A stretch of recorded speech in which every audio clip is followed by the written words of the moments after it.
ADBN, Advocate Broadcasting Network.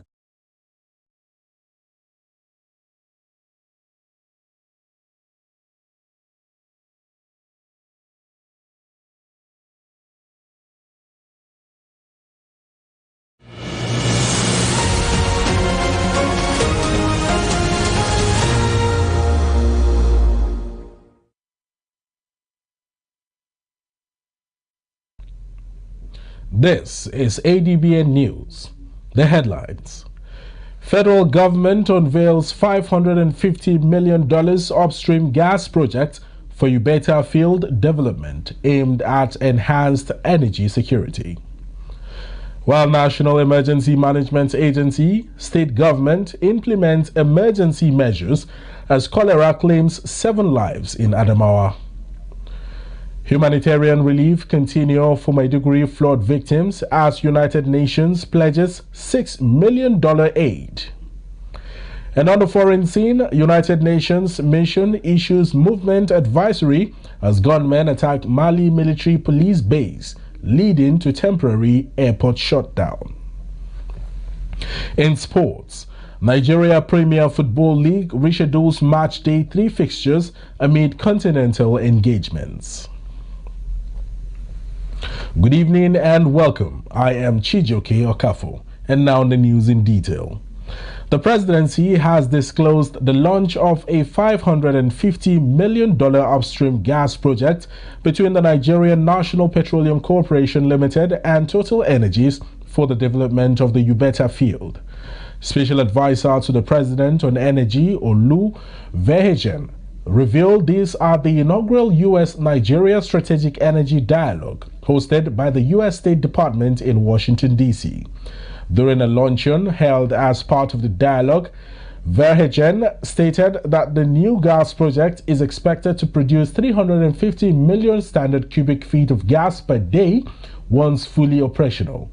The event's details were shared in a statement by Morenike Adewumi, stakeholder manager at the Office of the Special Advisor to the President on Energy.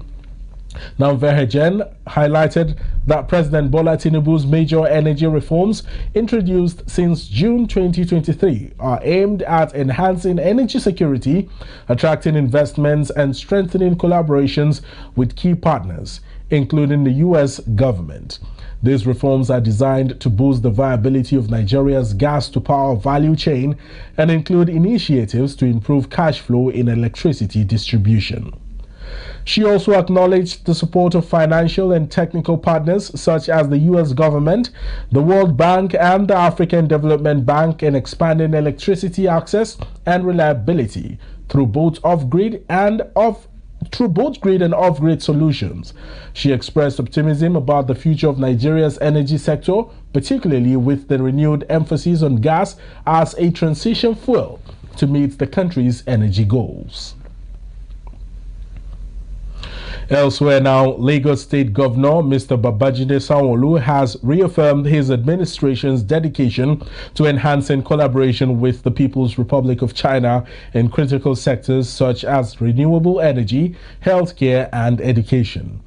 Governor Sanwo-Olu made this commitment during the 75th anniversary celebration held in Lekki, Lagos, where he was represented by his deputy, Mr. Obafemi Hamzat. He lauded China as a key partner and ally, noting that their cooperation has unlocked significant opportunities in sub-Saharan Africa. The governor emphasized the success of Lagos State's collaboration with China, which has led to major infrastructure projects, including the Lekki Deep Seaport, Lekki Free Trade Zone, and Lagos-Ibadan Railway. Sanwo-Olu also acknowledged the contributions of the Chinese community in Lagos, highlighting how Chinese language schools, cultural centers, and businesses have enriched the city's cultural diversity. He commended China's remarkable transformation over the past 75 years, recognizing its rise as a global leader in technology, manufacturing, and economic development, and expressed optimism about the future of the partnership and the continued positive impact of Sino-Nigerian cooperation. Enugu State Government and Gelfa Nigeria Limited have signed a 40 billion naira agreement to revitalize the long idle Sunrise flour mills. The deal, concluded at the government house in Enugu, grants Jelfa a 60% equity stake in the mills, with the company committing to invest 24 billion naira in upgrading the facility, while the state government will retain a 40% stake based on the existing assets. Governor Mba emphasized that these investments are part of his administration's broader strategy to elevate the state's economy from $4.4 billion to $30 billion through private sector partnerships. Under the terms of the agreement, Jelfa will invest 22 billion naira in upgrading the mills and pay 2 billion naira directly to the state. Additionally, a special purpose vehicle will manage 10,000 hectares of farmland to cultivate raw materials such as cassava and grain needed for the mills. Jelfa Group Chairman Moses Saromi lauded Governor Mba's leadership and the improved business environment in Enugu State. He expressed confidence that the partnership will transform Sunrise flour mills into a leading facility, drive job creation, and enhance local production capacities. Saromi also added that revitalization efforts, including local staff recruitment and development of the farmland, will commence within the next 90 days. National Emergency Management Agency has reported that at least 7 people have died following a cholera outbreak in Yola North local government area of Adamawa State. It reported that 71 others have been hospitalized, attributing the outbreak to recent flooding that contaminated local drinking water sources. NEMA's statement on its X handle revealed that approximately 100 people are currently being monitored and observed. The agency said it has teamed up with the state government to implement emergency measures to mitigate the outbreak's impact. Additionally, it noted that community education initiatives have been launched to raise awareness about the disease. It assured commitment to ongoing monitoring of the situation and partnership with stakeholders to ensure timely interventions. Nigeria Center for Disease Control and Prevention has also reported 1,528 suspected cholera cases and 53 deaths across 31 states and 107 local government areas. Moving ahead, United Nations has pledged $6 million in aid to support the flood victims in Maiduguri, Borno State. Humanitarian coordinator in Nigeria, Mohammed Fall, announced that a joint mission including UN agencies, NGOs, and the Nigerian Red Cross Society visited Maiduguri over the weekend. He said the team met with individuals severely affected by the floods, many of whom had already faced displacement due to conflict and insecurity in the region. He noted that staff from the UN Office for the Coordination of Humanitarian Affairs are working closely with donors to secure additional funding. The flooding has devastated over 125,000 hectares of farmland in Nigeria. In the meantime, President of the Senate, Senator Godswill Akpabio, has lauded President Bola Ahmed Tinubu for his prompt and effective response to the devastating floods that recently impacted Maiduguri and other areas in Borno State. Senator Akpabio's commendation came during President Tinubu's condolence visit to Maiduguri and the Shehu of Borno, Abubakar ibn Omar Garba al-Amin el-Kanemi. Recall that President Tinubu had altered his schedule to attend the United Nations General Assembly in New York, flying back to Nigeria to lead a delegation to express solidarity with the affected regions on the same day. The Senate President, who also chairs the National Assembly, assured that the Parliament is ready to provide additional support to complement the federal government's efforts in disaster mitigation and response. He said upon resumption, the National Assembly will mobilize support to bolster the federal government's intervention efforts and work alongside state governments, NNPC, NEMA, and other agencies. Senator Akpabio also committed to enhancing Special Disaster Intervention Fund once established and thanked President Tinubu, Vice President Kashim Shettima, the Nigeria Governors Forum, NNPC, NEMA, the armed forces, and other stakeholders for their swift and impactful response to the flood disaster. Additionally, Senator Akpabio lauded Governor Babagana Zulum for his proactive approach in managing the disaster and addressing the needs of the flood victims. Christian Association of Nigeria has called on the federal government to urgently address the pressing issues of insecurity, economic hardship, and social division. The appeal was made by CAN President Archbishop Daniel Oko in Abuja as part of a message celebrating Eid al-Mawlid, the birth of Prophet Muhammad, peace be upon him. Now, Archbishop Oko urged Nigerian leaders to prioritize policies aimed at alleviating the suffering of citizens and ensuring justice and equity. He emphasized the need for peaceful and mutual understanding among all Nigerians. He also encouraged religious leaders to continue promoting tolerance and coexistence, urging communities to engage in acts of kindness and support, especially for those who are less fortunate. All Progressives Congress has reaffirmed the party's commitment to a transparent and inclusive electoral process in the forthcoming local government elections in Akwa Ibom State, scheduled for 26 October 2024. Chairman of the APC Local Government Elections Campaign and Planning Committee in Akwa Ibom, Senator Ita Enang, made this known during a press briefing in Uyo on preparations ahead of the elections. Senator Enang highlighted importance of grassroots mobilization, urging party members to engage actively with their communities to ensure a robust turnout during the elections.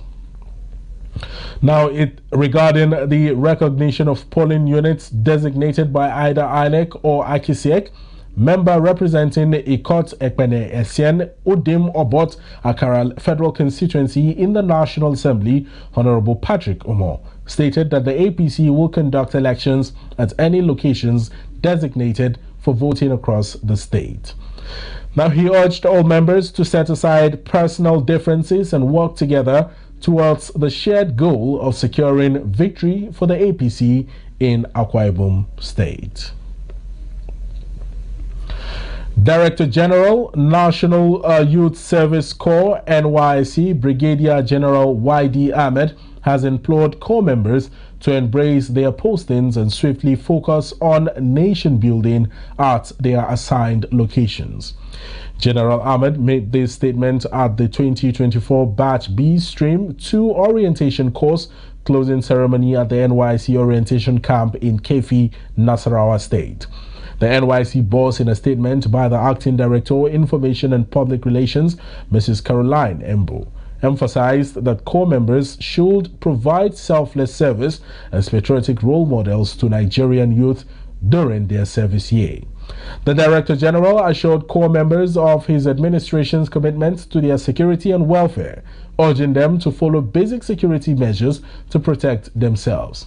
He advised against engaging in risky adventures that could expose them to severe danger. Meanwhile, Speaker of the House of Representatives, Honorable Tajuddin Abbas, has called for intensified public education efforts for individuals with special needs. He made the call during the First Africa Regional Conference on Equal Opportunity of Access to Higher Education held in Abuja. Adbn's education correspondent, Edidiong Ibanga, tells us more in this report. The conference provided a vital platform for the Joint Admission and Matriculation Board and other education sector stakeholders to discuss strategies for promoting inclusive education. Represented by Health Leader Honorable Julius Iyobere, Honorable Abbas emphasized the need for strict enforcement of laws protecting people with disabilities. The attitude of the vast majority of Nigerians is anti-persons with disabilities, even their family members. Let's not hide it. So there is need for massive public education. In his address, Minister of State for Education, Dr. Yusuf Sununu, hailed the conference as a significant step towards achieving inclusivity in education. Tertiary institutions should not only be admitting students with disabilities, but also be taking absolute care with regard to accessibility in their campuses through the addition of necessary ramps, elevators, assistive technologies, and other accommodations that will make learning possible and comfortable for all. Registrar of the Joint Admission and Matriculation Board, Professor Ishak Oloyede, reiterated the board's commitment to fostering an environment that guarantees access to tertiary education for all.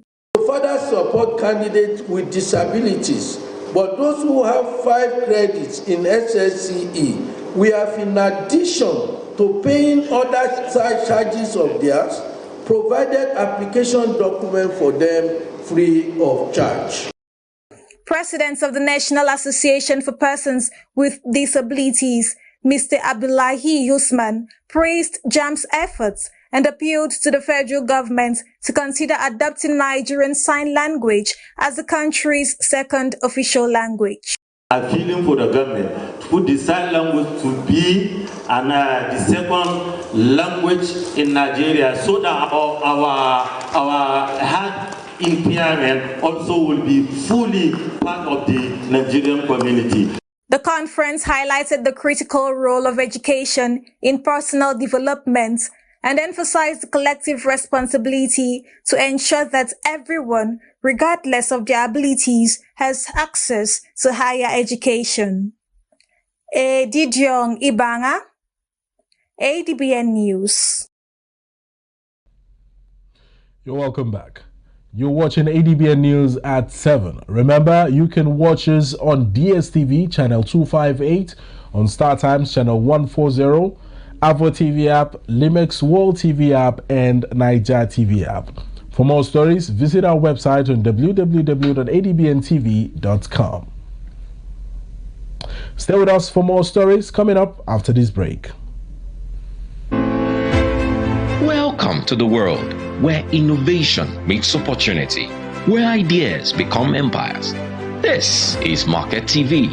I am Idorian Flannan, and every week I'll be taking you inside the dynamic world of marketing and commercial business. From groundbreaking startups to big businesses, Market TV brings you the best pricing and latest goods on display. It's all about understanding your audience and staying ahead of the trends. Witness the creative processes that drive the various brands. Join us as we dive deep into the strategies that shape the commercial landscape. From streets to traditional advertising and social media, we cover it all. Whether you're a seasoned professional or an aspiring entrepreneur, Market TV provides the insights you need to thrive.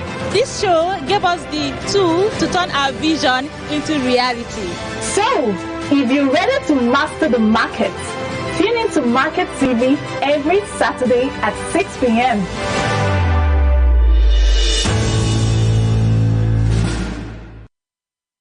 In a world of overwhelming voices where everyone has different opinion on different issues, it is important that we bring the core issue to the fore. Join me, Nancy Banigo, on Softline as we lend our voices to inform and influence your thoughts and actions. This is not just mere talk, it is an invocative program that touches the core of our existence.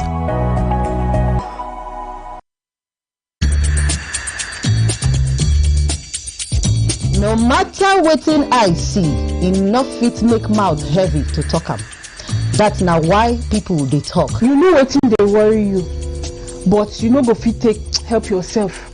In this kind of situation now, what if they really no talk to una? Wetin be the way forward? They go bury our chairman on Thursday. We go remain here. Make we talk good where we dey see good, and where we know say we no dey see good, make we also dey talk am. No woman, no mother deserve to know the grave of his child. The bank manager, the bank executive, they are the one the government should first pay. People They Talk, the show on Monday to Friday by 5 p.m. on top Adbn TV.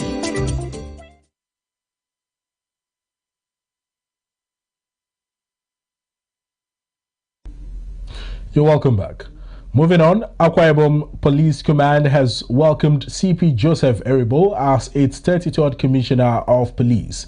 This disclosure was made in a statement signed by the Police Public Relations Officer for Akwa Ibom State Command, ASP Timfon John. CP Eribo, who previously served as the Police Commissioner for Taraba State, has held various roles including Deputy Commissioner of Police Operations in Kogi State, Deputy Commissioner of Police for the Zonal CID in Zone 9, Umuahia, Abia State, and other key positions.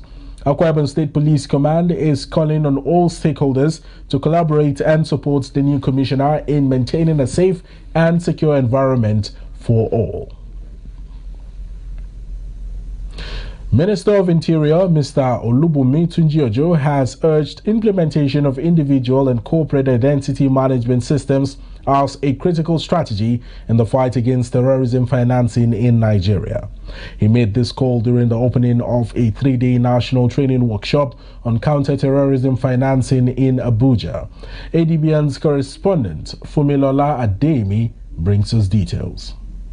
Terrorism financing often involves trade and other profitable activities, including the smuggling of arms, assets, and currency by cash couriers, as well as drug trafficking. This underscores the importance of the workshop in addressing these issues. The minister explained that to effectively combat ideological challenges, a hybrid approach is essential. So, when you're fighting an ideological battle, you have to come up with what I call a hybrid approach of the kinetic and, of course, the non-kinetic solutions. Director of the Nigerian Financial Intelligence Unit, Ms. Afsat Bakari, and Mr. Kuju Ateso, representing the United Nations Office on Drugs and Crimes, both expressed their commitment to supporting initiatives aimed at countering terrorism financing in the country. At the NFIU, we recognize that to successfully disrupt terrorist activities and ultimately dismantle terrorist organizations, efforts must be geared towards not only apprehending the individuals who commit acts of terror, but also to tracing and cutting off the funds that fuel their activities. So the threat is becoming more and more pressing, giving the spillover of terrorism activity to the Gulf of Guinea countries. Long time, terrorism, the attack were limited to Sahel country, and we know the situation of also Boko Haram in Nigeria. But nowadays, all the countries, even those in the Gulf of Guinea, Togo, Benin, Ghana, Cote d'Ivoire, all countries are facing the threat of terrorism attack. Representative of the Director General of the Intergovernmental Action Group Against Money Laundering in West Africa, Mr. Jeffrey Isimi, highlighted that tackling terrorism financing in West Africa is crucial for saving lives. We know that terrorists and terrorist organizations need money to carry out their operations. Money or finance is the life wire of terrorist operations. If you take the money out of their operations, you disable them and you render them impotent. They cannot operate without money. Therefore, taking money from terrorists greatly prevents attacks and saves lives. By committing to implementing the FATF recommendations, we save lives. So we're here to save lives. And when we talk about terrorism, we're talking about human lives, the lives of our dear ones. Fumilola Ademi, Adbn News. Borno State Police Command has disclosed the rearrest of Abubakar Mohammed, one of the inmates who escaped during the recent collapse of the Nigerian Correctional Service facility in Maiduguri due to last week's flooding. In a statement on Tuesday, Police Public Relations Officer SP Ahmed Mohammed Wakil reported that Abubakar Mohammed had been apprehended by a quick response police patrol team. He said Mohammed will be handed over to the Nigerian Correctional Service, and efforts are on the way to locate any other escaped inmates still at large in the area. Elsewhere, President Bola Tinubu has expressed condolences to the Tijaniya movement in Nigeria following the tragic death of 40 members in a road accident on Sunday. The victims were en route from Kwandari in Plateau State to a Maulud Nabi celebration in Saminaka, Kaduna State, when their bus collided with a truck in Lere Town, Kaduna State. President Tinubu extended his sympathies to the families of the deceased and injured, as well as to the governments of Kaduna and Plateau states. He prayed for the souls of those who lost their lives.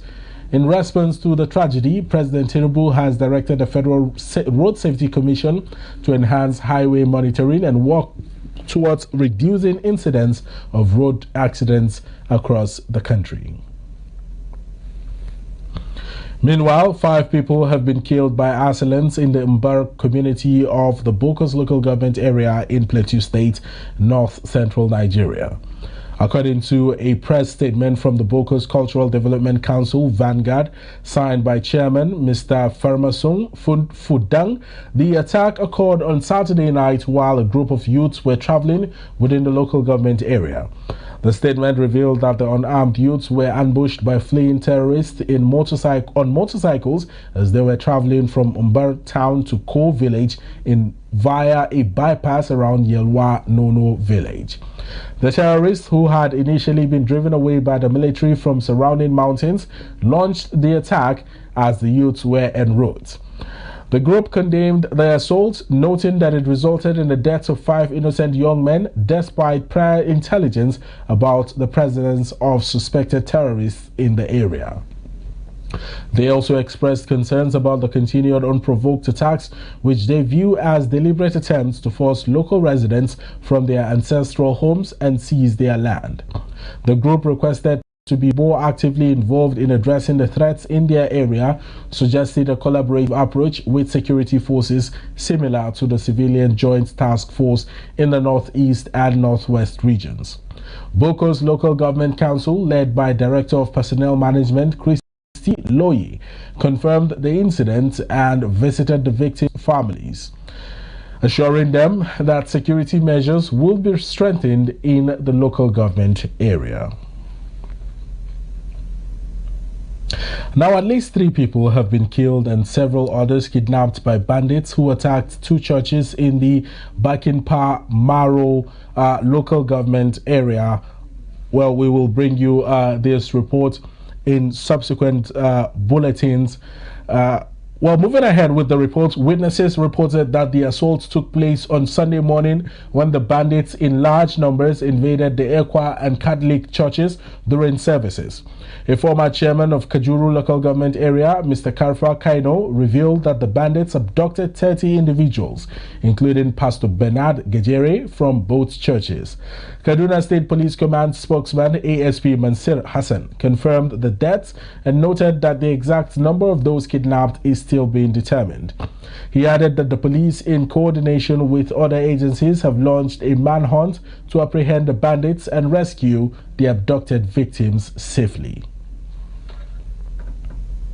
Still staying in Kaduna State, the death toll from a road accident in Saminaka, Lere local government area, has risen to 40. The accident, which occurred on Sunday, involved a bus carrying mostly children who were traveling to celebrate Eid al-Mawlud, a Muslim festival marking the birth of Prophet Muhammad. Initially, Sector Commander of the Federal Road Safety Corps, FRSC, Mr. Kabiru Nadabo, reported that 25 people had died from the accident, with 48 others sustaining various injuries and being rushed to hospitals in Kaduna, Jos, and Kano for urgent care. However, the death toll increased to 40 today as more victims succumbed to their injuries in the hospital. In response to the tragedy, Governor Obasani has directed the State Commissioner of Health to ensure that the injured children receive adequate medical attention.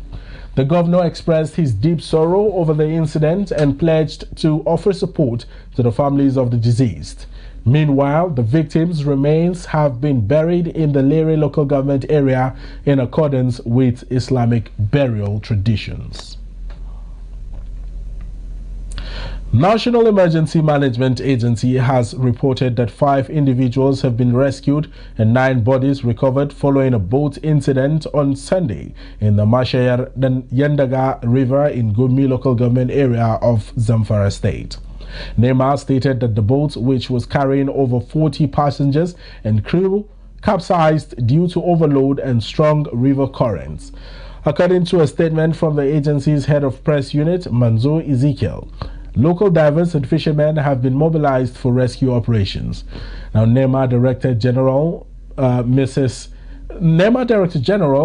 Zubaida Umar expressed condolences to the government and people of Zamfara State and advised both operators to adhere strictly to safety protocols. She noted that other passengers, including men, women, and children, are still unaccounted for. Additionally, downstream communities along the river have been warned to be on the lookout for any floating bodies. In the meantime, NEMA's Sokoto Operations Office, alongside the Zamfara State Emergency Agency, Gumi local government authorities, community leaders, the Red Cross, and other stakeholders are actively involved in search and rescue operations and disaster assessment.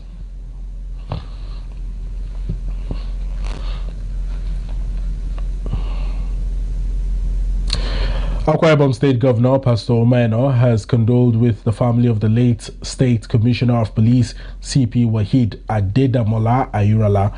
The governor, who expressed his condolences during a visit to the wife and family of the late police chief at his residence in Abuja, described the death of the late police as a great loss to the state and nation as a whole. He stressed that the late Ayurala played a vital role in ensuring collaboration among state security agencies while contributing immensely to the peace and security currently enjoyed across the state. The governor assured the family that they were not alone, as the state will stand by them in this moment of grief, encouraging them to find comfort in the good legacies of their patriarch. Well, earlier we brought you a story that the All Progressives Congress has reaffirmed the party's commitment to a transparent and inclusive electoral process in the forthcoming local government elections in Akwa Ibom State, scheduled for 26th October 2024. Now, Chairman of the APC Local Government Elections Campaign and Planning Committee in Akwa Ibom State, Senator Ita Enang, made this known during a press briefing in Uyo on preparations ahead of the elections. Senator Enang highlighted the importance of grassroots mobilization, urging party members to engage actively with their communities to ensure a robust turnout during the elections. Now, we want to assure you that on the perception of internal conflicts within the All Progressive Congress in Akwa Ibom State, that under the leadership of Senator Godswill Akpabio, a reconciliation committee was put in place under my leadership, and we have worked to bring together most of the persons who were aggrieved. Not all yet have been brought under the radar, but everybody is willing to come together. What we need to do is to take action that shows respect to each and all the respective leaders, strata, and blocks of the party. Now, Chairman of the APC Local Government Elections Campaign and Planning Committee in Akwa Ibom State, Senator Ita, made this known during a press briefing in Uyo on preparations of the elections. Now, regarding the recognition of polling units designated by either INEC or Akisiek, member representing Ikotekpene, Essien, Odim Obot, Akara Federal Constituency in the National Assembly, Honorable Patrick Umo, stated that the APC will conduct elections at any locations designated for voting across the state. Clearly, the APC is prepared to contest elections everywhere in this state. Elections will be conducted. The implication is that we will contest in every ward, in every polling unit, in every local government area in Akwa Ibom State that APCL is going to conduct elections. The multiplier effect is that in every unit, the chairman will be voted, and we are contesting in all the units, in all the wards, and all the local government areas. I hope you're satisfied. And we'll also follow up with the outcomes, the post-election outcomes, as applicable anywhere in all the world, recognized by APCM. Well, he urged all members to set aside personal differences and work together towards the shared goal of ensuring and securing victory for the APC in Akwa Ibom in the elections. You're still watching ADBN News at 7. Remember, you can watch us on DSTV channel 258, on StarTimes channel 140, on Avo TV app, Limex World TV app, and Niger TV app. For more stories, visit our website on www.adbntv.com. More stories coming up after this time out. Stay with us.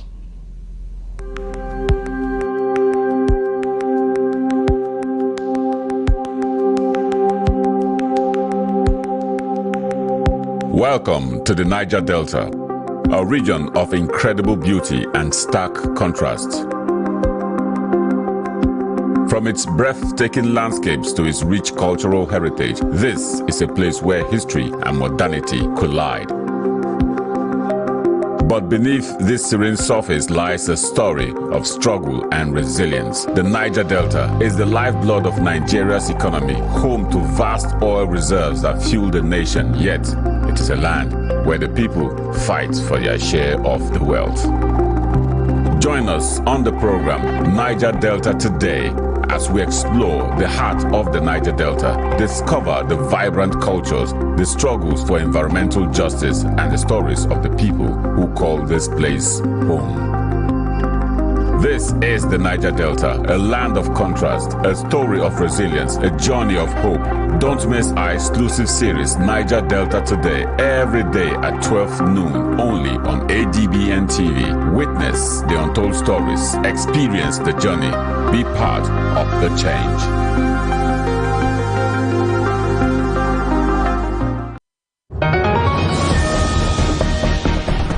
Into the heartbeat of the world, where news meets real talk.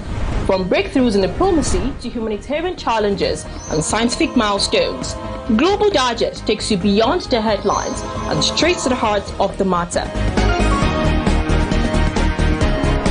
I am Amma Marcus. Be a part of the world's unfolding stories at 3 p.m. on ADBN, channel 258 on DSTV, and StarTimes, channel 140. Global Digest, your window to the world's current affairs, only on Advocate Broadcasting Network.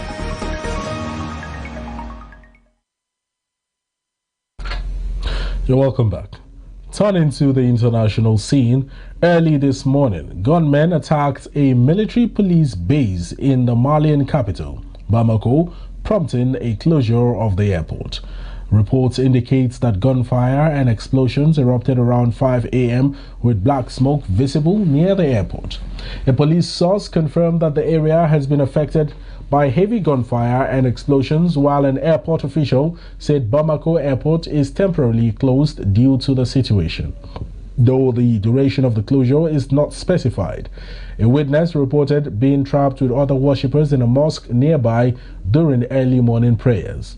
Meanwhile, the French high school Libet has announced it will remain closed due to the external events, while staff at the United Nations mission in Mali have been advised to limit their movements until further notice. Zimbabwean government has authorized the culling of 200 elephants to help address food shortages amongst its citizens. Spokesperson for the Zimbabwe Parks and Wildlife Authority, Tinashe Farawo, confirmed the decision on Monday.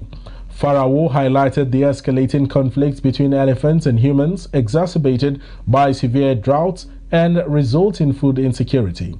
He reported that recent incidents include the death of a woman last week due to an elephant attack, underscoring the urgent need for this measure. Farawo explained that the culling is also aimed at reducing overcrowding in the country's parks, which are designed to sustain only 55,000 elephants. Local media have noted that over 30 people have been killed in wildlife-human conflicts in Zimbabwe this year alone. United Nations has highlighted Zimbabwe as a major hunger hotspot with over 7 million people at risk of acute hunger due to worsening drought conditions. The UN Office for the Coordination of Humanitarian Affairs recently reported a sharp decline in food security exacerbated by the El Nino weather pattern. Zimbabwe's culling plan follows a similar recent decision by Namibia, which adopted the measures to address food insecurity and mitigate wildlife-human conflicts amid severe drought conditions. Asian and European stock markets have risen in anticipation of a potential interest rate cut by the United States Federal Reserve. Investors are increasingly betting on a significant reduction, possibly up to 50 basis points, which has fueled optimism in global markets.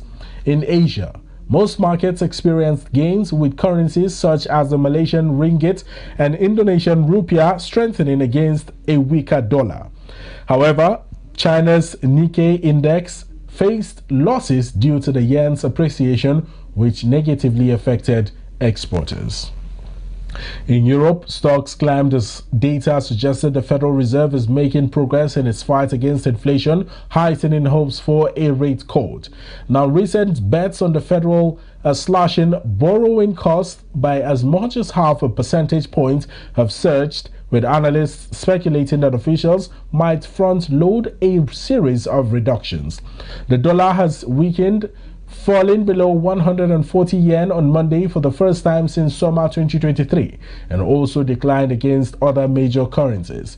Recent data indicating that U.S. inflation is easing toward the Fed's 2% target, coupled with a slowing labor market, provides room for potential monetary policy adjustments.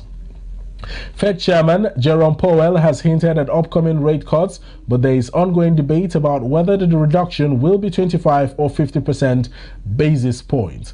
Some analysts caution that a larger cut might signal concerns about the economy.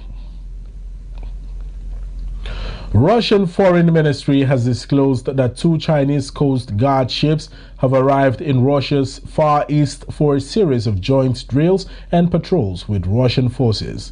The exercise, named Pacific Patrol 2024, follows a recent joint naval operation where Chinese and Russian warships sailed through the Sea of Japan. This new drill is part of an ongoing effort by both nations to enhance their military cooperation. The Russian Foreign Ministry also noted that the visit will include various events such as joint exercises and patrols. In recent years, Moscow and Beijing have intensified their military and economic collaboration, a development that has raised concerns in the West as the two countries work to counterbalance what they perceive as a U.S.-dominated global order. Last week, China sent 4 warships and a supply vessel to Russia for the beginning of Moscow's Ocean 2024 exercise, marking the largest drill of its kind in 3 decades. Well, moving on to sports, Nigeria Premier Football League Board has confirmed rescheduling of the March Day 3 fixtures for the current season. NPFL Chief Operating Officer Mr. Davidson Owumi confirmed the changes in a letter sent to the clubs. Our Abuja sports editor Samuel Adeleke reports on this and other stories.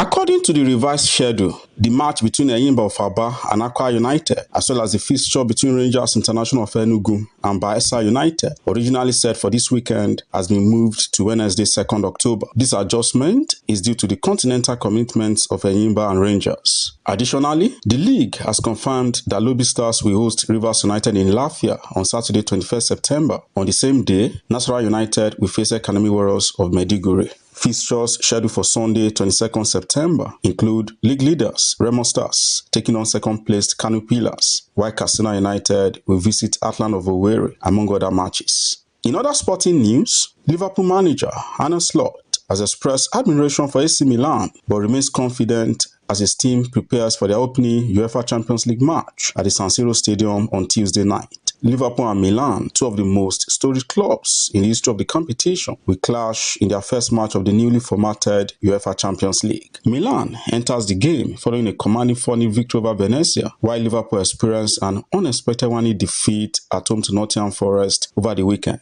Despite this setback, Slot remains resolute, emphasizing that while Liverpool respects AC Milan, they are undeterred by their Italian rivals. Tonight's fixture, which kicks off at 8 p.m, will be the fifth encounter between the two teams. Milan has won once, while Liverpool has claimed victory 3 times.